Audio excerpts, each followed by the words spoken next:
नमस्कार दोस्तों। आज फिर मैं एक बार नुसरत परवीन की चर्चा कर रहा हूँ, जो बिहार का निर्वाचन 2025 का जो परिणाम आया उसमें अमित शाह जी जो भारत के माननीय गृह मंत्री हैं उनको शकुनी का दर्जा दिया जा रहा है। क्यों शकुनी का दर्जा दिया जा रहा है ये मैं नहीं, वो देश की जनता सभी लोग कह रहे हैं। क्योंकि पांडव और कौरवों में जो युद्ध चल रहा था तो वो उस युद्ध में शकुनी ने बेईमानी से पासा पलट करके पांडवों को जिता दी कौरवों को जिता दिया, जिसका नेतृत्व दुर्योधन कर रहे थे। और उस छल से ही पांडवों को, द्रौपदी को भी उस जुआ में हरा दिया। उसी तरह से बिहार निर्वाचन में भी माननीय अमित शाह जी ने छल पूर्वक, चाहे किसी और तरीके से, बिहार निर्वाचन जीते हैं। यह मैं नहीं कह रहा हूँ, देश की जनता कह रही है। कांग्रेस के पूर्व अध्यक्ष माननीय राहुल गांधी जी कह रहे हैं, जो वोट चोरी की इल्जाम लगा रहे हैं। उसी तरह से छल से जब वो निर्वाचन जीतते हैं तो जो नुसरत परवीन जो मुस्लिम महिला हैं, बिहार के मेडिकल का एग्ज़ाम पास की हैं, उनका नकाब नीतीश कुमार के द्वारा उतारा जाता है, जिसको बुर्का कहते हैं। ठीक वही सिचुएशन दुशासन के द्वारा द्रौपदी को चीरहरण के रूप में देखने को मिलता है। इसी संदर्भ में आगे चलते हुए भीष्म पितामह धर्मराज युधिष्ठिर से कहते हैं, युद्ध निंद है धर्मराज, पर कहो शांति क्या है। जो अनीति पर स्थित होकर बन रही सरला है। इसका मतलब यह होता है कि युद्ध अगर निंदनीय है तो शांति क्या है, कहाँ शांति है। जो अनीति पर स्थित होकर बन रही सरला है, जैसे माननीय जो भारतीय राजनीति के और बीजेपी के जनक अमित शाह जी को कहा जाता है, उन पर ऐसा ये आरोप लगाया जाता है कि इन्होंने अनीति रूप से कहीं वोट का इधर उधर करके, कभी पटना के 5 स्टार होटल में सीसीटीवी कैमरा बंद करवा करके बिहार के निर्वाचन अधिकारियों से मिलते रहे, उनको पूरा समर्थन दिया। कहीं कहीं आपको रोहतास इलाका में ईवीएम से भरा बक्सा पकड़ाया, जिसके कारण ये इंडिया अलायंस की जीत हुई और इंडिया अलायंस की हार हुई। यह मैं नहीं कह रहा हूँ, ये पूरे देश में जोर शोर से चर्चा इस तरह के अभी तक चल रही है, बिहार में भी चल रही है। तो एक तरह से ये अनीति पर स्थित होकर यह सरला बन रहे हैं। मैंने एकदम सत्य बोलने वाले बोल रहे हैं, सदा सत्य बोलने वाले बोल रहे हैं, बहुत सुशील नज़र आ रहे हैं।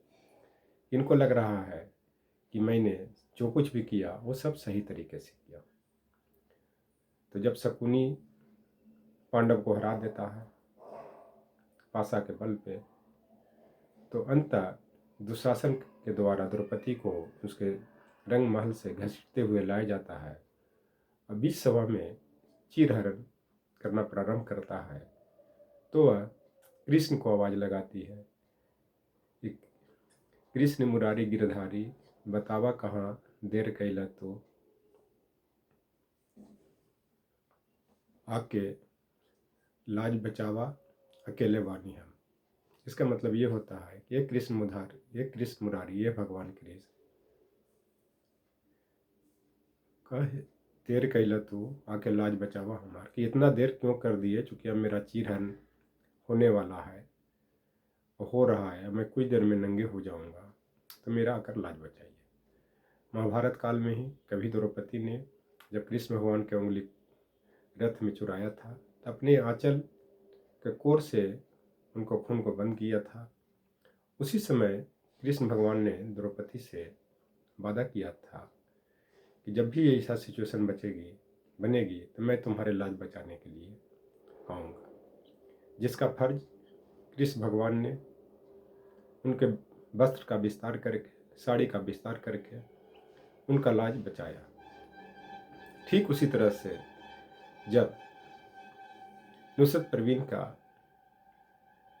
बुर्का ज़बरदस्ती हटाया जाता है तो उनके डिफेंड में कृष्ण की तरह लाखों धर्मनिरपेक्ष लोग आए, उनके विषय पर बोले, जिसके कारण एनडीए अलायंस को इस विषय पर मुक्की खाना पड़ा, हार खाना पड़ा।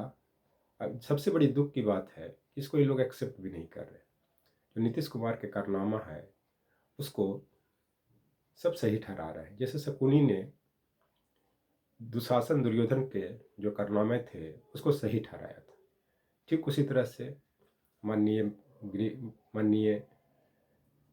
मंत्री गिरिराज सिंह, जीतनराम मांझी और अन्य बहुत से ऐसे मंत्री एनडीए अलायंस के हैं कि इनको सही ठहरा रहे हैं, तो बहुत दुख की बात है। तो इसी संदर्भ में महाभारत में ही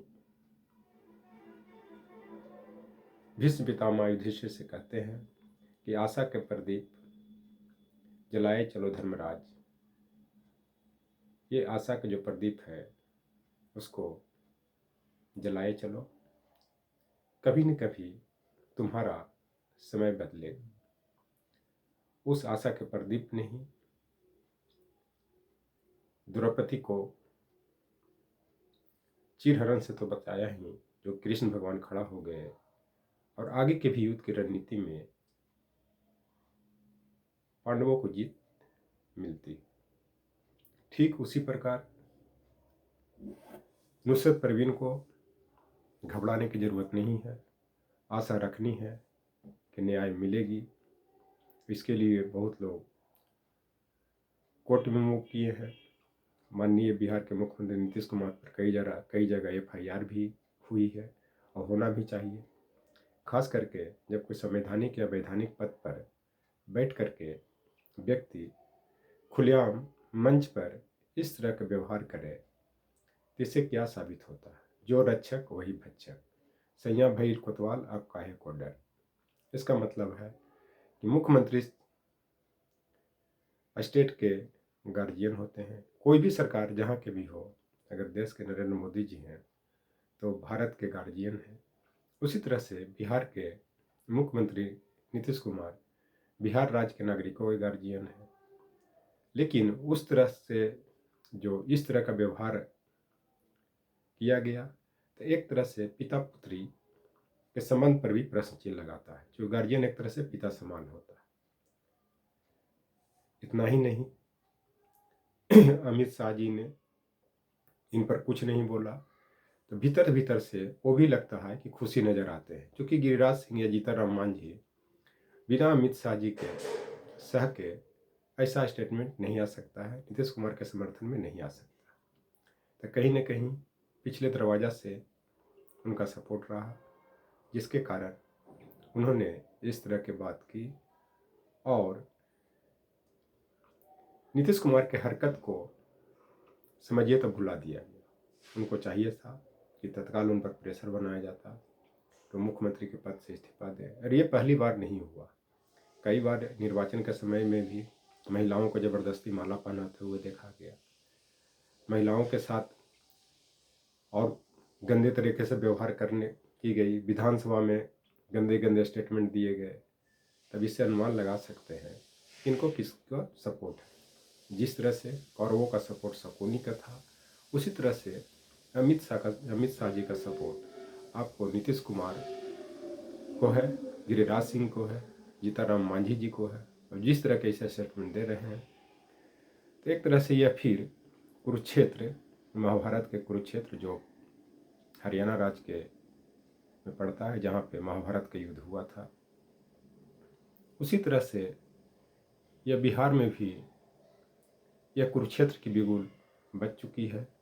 और एक न एक दिन जिस तरह से शकुनी का विनाश हुआ था और कौरवों का विनाश हुआ था, उसी तरह से अमित शाह जी का भी, और जो भी इनके सेना में कौरवों की तरह हैं, उनका भी मुझे लगता है कि विनाश होगा। जो आने वाले समय का इंतज़ार कीजिए। किसी का भी माँ बहन बेटी बहू हो, सबको मान सम्मान देना चाहिए, इज्जत देनी चाहिए, ऐसी हरकत नहीं करनी चाहिए। थैंक्स।